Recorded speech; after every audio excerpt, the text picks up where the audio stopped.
ಭಕ್ತಿ ಮತ್ತು ನಂಬಿಕೆಯ ಪವಿತ್ರ ಕ್ಷೇತ್ರ ಕೊಟ್ಟೂರು. ಶ್ರೀ ಗುರು ಕೊಟ್ಟೂರೇಶ್ವರನ ದರ್ಶನಕ್ಕಾಗಿ ನಾಡಿನ ಮೂಲೆ ಮೂಲೆಗಳಿಂದ ಭಕ್ತ ಸಾಗರವೇ ಹರಿದು ಬರುತ್ತಿದೆ. ಫೆಬ್ರವರಿ 12ರಂದು ನಡೆಯಲಿರುವ ಈ ಮಹಾನ್ ಜಾತ್ರೆಯ ಹಿನ್ನೆಲೆಯಲ್ಲಿ ಭಕ್ತರು ಕಾಲ್ನಡಿಗೆಯ ಮೂಲಕ ಹರಪನಹಳ್ಳಿ ಮಾರ್ಗವಾಗಿ ಸಾಗುತ್ತಿದ್ದಾರೆ.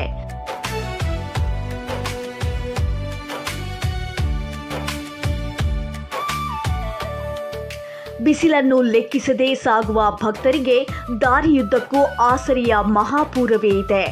ಪಾದಯಾತ್ರಿಗಳ ಹಸಿವು ಬಾಯಾರಿಕೆ ನೀಗಿಸಲು ಮಜ್ಜಿಗೆ, ಬಾಳೆಹಣ್ಣು ಮತ್ತು ಕುಡಿಯುವ ನೀರಿನ ವ್ಯವಸ್ಥೆ ಮಾಡಲಾಗಿದೆ.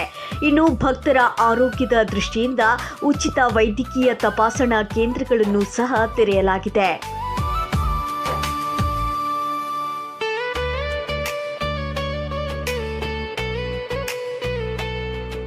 ಇಲ್ಲಿ ಭಕ್ತಿಗೆ ಯಾವುದೇ ಭೇದವಿಲ್ಲ ಎಂಬುದಕ್ಕೆ ಅಯ್ಯಪ್ಪ ಮಾಲಾಧಾರಿಗಳ ಈ ಸೇವೆಯೇ ಸಾಕ್ಷಿ.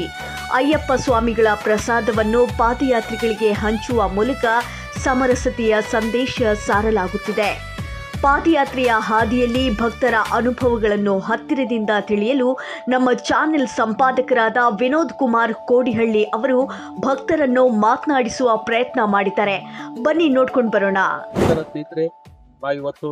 ಹರಪನಹಳ್ಳಿ ಟು ಕೊಟ್ಟೂರು ಹೋಗೋ ದಾರಿಲಿದ್ದೀವಿ. ಇದೇ ತಿಂಗಳು 17ನೇ ತಾರೀಕು ಅಂತಕ್ಕಂಥ ಶ್ರೀ ಗುರು ಕೊಟ್ಟೂರೇಶ್ವರ ರಥೋತ್ಸವಕ್ಕೆ ತುಂಬಾ ದೂರದಿಂದ ಭಕ್ತಾದಿಗಳು ಪಾದಯಾತ್ರೆ ಬರ್ತಾ ಇದ್ದಾರೆ. ಮಕ್ಕಳಿಂದ ಹಿಡಿದು ಹಿರಿಯ ವಯಸ್ಸಿನವರೆಗೂ ಬರ್ತಾ ಇದ್ದಾರೆ. ಬನ್ನಿ ಅವ್ರ ಅನಿಸಿಕೆ ಕೇಳೋಣ. ನೀವು ನೋಡ್ತಾ ಇರ್ಬೋದು, ತುಂಬಾ ಭಕ್ತರು ತುಂಬಾ ಈ ಸುಡು ಬಿಸಿಲಿನಲ್ಲಿ ಬರ್ತಾ ಇದ್ದಾರೆ. ನಮಸ್ಕಾರ, ಯಾವ ಊರಿಂದ ಬರ್ತಿದ್ರೆ? ರಾಣೆಬೆನ್ನೂರು ತಾಲೂಕು ಜಿಲ್ಲೆಯಿಂದ. ಎಷ್ಟು ವರ್ಷದಿಂದ ಬರ್ತಿದ್ದೀರಾ ಸರ್ ನೀವು? ನಾವು ಒಂದು 8 ವರ್ಷದಿಂದ ಬರ್ತಾ ಇದ್ದೀವಿ. ಎಷ್ಟು ಕಿಲೋಮೀಟರ್ ಆಗುತ್ತೆ ಸರ್ ರಾಣೆಬೆನ್ನೂರಿಂದ? ಎಷ್ಟಾಗುತ್ತೆ? 75 ಕಿಲೋಮೀಟರ್ ಆಗುತ್ತೆ. ಅಂದರೆ ನೀವೇನಾದ್ರೂ ಅನ್ಕೊಂಡು ಹೋಗ್ತಿದ್ದೀರಾ ಅಥವಾ ಹಂಗೆ ದೇವ್ರ ಸೇವೆ ಮಾಡ್ತೀರಾ? ದೇವ್ರು ನಡೆಸ್ತಾನ್ರಿ, ಅನುಕೂಲ ಕೊಟ್ಟಾನ ಅಜ್ಜ. ಈಗ ಅಜ್ಜನ ಏನೋ ಪವಾಡಗಳು ಏನಾದ್ರು ಆಗಿದಾವ? ಯಾಕಂದ್ರೆ ನಮಗೆಲ್ಲ ನಾವು 20-25 ಜನ ಬರ್ತಾರೆ ನಮ್ಮೂರಿಂದ. ಎಲ್ಲರಿಗೂ ಒಂದೊಂದು ಅನುಕೂಲ ಆಗೈತ್ರಿ ಅಜ್ಜನಿಂದ. ಯಜಮಾನ್ರಿ, ಯಾವ ಊರಿಂದ ಬರ್ತಿದ್ದೀರಾ? ರಾಣೆಬೆನ್ನೂರಾ? ಎಷ್ಟು ವರ್ಷದಿಂದ ಹೋಗ್ತಿದ್ದೀರಾ? ರಾಣೆಬೆನ್ನೂರ್ನ ನಿಮಗೆ ಹೌದು. ವಯಸ್ಸು 65ರಾ? ಅಜ್ಜನ ಕೃಪೆ ಹೆಂಗಾಗೈತೆ ನಿಮ್ಮ ಮೇಲೆ? ಒಳ್ಳೆದಾಗೈತೆ ಸರ್, ಒಳ್ಳೆದಾಗಿ. ಭಕ್ತಿಯ ಈ ಹಾದಿಯಲ್ಲಿ ಒಂದು ವಿಶೇಷ ದೃಶ್ಯ ಕಂಡು ಬಂದಿದೆ. ಕೇವಲ 1 ವರ್ಷ 3 ತಿಂಗಳ ಕೂಸನ್ನು ಎತ್ತಿಕೊಂಡು ಕೊಟ್ಟೂರಪ್ಪನ ದರ್ಶನಕ್ಕೆ ಹೊರಟಿದ್ದಾರೆ ತಾಯಿ. ಹಾಗಿದ್ರೆ ಆ ತಾಯಿ ಏನ್ ಹೇಳಿದ್ದಾರೆ ನೋಡ್ಕೊಂಡು ಬರೋಣ. ಎಲ್ಲಿಂದ ಬಂದಿದ್ದೀರಾ? ಎಷ್ಟು ವರ್ಷದಿಂದ ಮಾಡ್ತಿದ್ದೀರಾ ನೀವು? 3ನೇ ವರ್ಷನಾ? ಈ ಪಾಪು ಕರ್ಕೊಂಡು ಹೋಗ್ತಾ ಇದ್ದೀರಾ ನೀವು? ಎಷ್ಟು ವರ್ಷ ಇದೆ ಪಾಪು? ಎಷ್ಟನೇ ವರ್ಷದಿಂದ ಪಾದಯಾತ್ರೆ ಹೋಗ್ತಿದ್ದೀರಾ? 3 ವರ್ಷ. ದೇವ್ರಿಗೆ ಏನಾದ್ರು ಬೇಡ್ಕೊಂಡಿದ್ರಾ? ಹಾಂ. ನಿಮ್ಮ ಕೃಪೆ ಏನಾದ್ರು ನಿಮಗೆ ಪವಾಡಗಳು?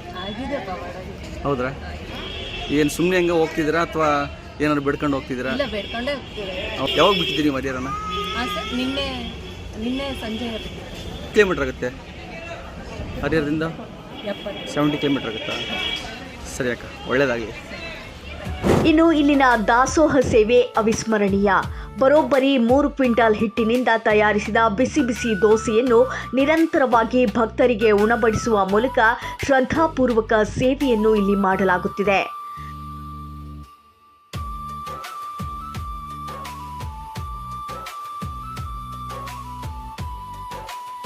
ಸರ್ ನಮಸ್ತೆ. ನಮಸ್ತೆ ಸರ್. ಎಷ್ಟು ವರ್ಷದಿಂದ ಮಾಡ್ತಿದ್ದೀರಾ ಸೇವೆ ನೀವು? 10 ವರ್ಷ ಆದ್ರೆ. 10 ವರ್ಷ ಆಯ್ತಾ? ಒಬ್ಬರೇ ಮಾಡ್ತೀರಾ ಅಥವಾ ಎಲ್ಲ ಭಕ್ತರು ಇವರೇ? ಎಲ್ಲ ಭಕ್ತರು ಸರ್. ನೋಡಿ, ಎಲ್ಲ ಭಕ್ತರು ಸೇರಿ ಮಾಡ್ತೀರಾ? ಎಲ್ಲ ಭಕ್ತರು ಸೇರೆ ಮಾಡ್ತೀವಿ ಸರ್. ಎಷ್ಟು ದಿನ ಆಯ್ತು ನೀವು ಸೇವೆ ಮಾಡಿ ಸ್ಟಾರ್ಟ್ ಮಾಡಿ? ನಾವು ಸೇವೆ ಮಾಡೋಕ್ಕಾಗಲ್ಲ, ವಾರಗಟ್ಟಲೆ ಆಯ್ತು. ವಾರಗಟ್ಟಲೆ ಆಯ್ತು. ತಿಂಗಳಗಟ್ಟಲೆನ ನಾವೆಲ್ಲ ಇದು ಕಲೆಕ್ಷನ್ ಮಾಡ್ತೀವಿ. ಅಕ್ಕಿ ಅದೆಲ್ಲ ಭಕ್ತರು ಕೊಡಿಸ್ತಾರ್ರಿ. ಎಣ್ಣೆ ಕೊಡಿಸ್ತಾರ, ಅಕ್ಕಿ ಇದು ಮಾಡ್ತಾರ, ಒಟ್ಟು ಏನೇನು ಕೊಡ್ತಾರೆ ಎಲ್ಲ ಹೆಸರು ಭಕ್ತರು. ಸೀದಾ ಪೂರ್ತಿ 3 ಕ್ವಿಂಟಲ್ ಹಾಕೈತಿ ಸತಿ. 3 ಕ್ವಿಂಟಲ್ ಖಾಲಿ ಆಗೋವರೆಗೆ ಹಾಕ್ತೀವಿ. ಒಂದಿದ್ರೆ ಊಟ ಮಾಡ್ಬೋದು. ನೀವೇನು ಅನ್ಕೊಂಡು ಸೇವೆ ಮಾಡ್ತೀರೋ ಅಥವಾ ಹಂಗ ಸುಮ್ಮನೆ ಕೊಟ್ಟರೆ? ಇಲ್ಲ ರೀ, ಸೇವೆ ಆತಂದು ಸೇವೆ ಏನಿಲ್ಲ ಸರ್. ಇದ್ರಾಗ ನಮ್ಮ ಸೇವೆ ನೀವು ಮಾಡ್ಬೇಕಂತ ಕುತೂಹಲ. ಹೌದಾ? 10 ವರ್ಷದಿಂದ ನೀವು ನಮ್ಗೆ ಮಾಡ್ತಾ ಇರೋದು. ಸ್ನೇಹಿತರು ನಾವೆಲ್ಲ ಒಂದೇ ಬ್ಯಾಚ್, ಒಂದೇ ಹೋಟ್ಲಲ್ಲಿ ಕೆಲಸ ಮಾಡಿದ್ವಿ. ದಾವಣಗೆರೆ ಸಾಗರ ಬಂಡಿ ಹೋಟ್ಲಾಗ ಕೆಲಸ ಮಾಡ್ತಿದ್ವಿ ನಾವು. ಹೌದಾ? ಮಾಡ್ಕೊಂಡು ಒಬ್ಬೊಬ್ಬರು ಒಂದೊಂದು ಹೋಟ್ಲ್ ಮಾಡ್ಕೊಂಡಾರೆ. ಈಗ ನಾವೇ ಮುತ್ತಿಗೆ ಗ್ರೂಪಿಂದ ಊರು ಇಲ್ಲೇ ಪ್ರಾಪರ್ ಮುತ್ತಿಗೆ, ನಾವೆಲ್ಲ ಇಲ್ಲೇ ಆಟ ಇದಾಗಿರೋದು. ಅದರಿಂದ ನಮ್ದೊಂದು ಸೇವೆ ರೀ ಇಲ್ಲೇ. ಒಟ್ಟಿನಲ್ಲಿ ಕೊಟ್ಟೂರಪ್ಪನ ನಾಮಸ್ಮರಣೆ ಎಲ್ಲೆಡೆ ಮೊಳಗುತ್ತಿದೆ. ಭಕ್ತರ ಪಾಲಿಗೆ ಈ ಪಾದಯಾತ್ರೆಯೇ ಪರಮ ಪ್ರತಿಫಲ. Voice of Vijayanagara, Harapanahalli.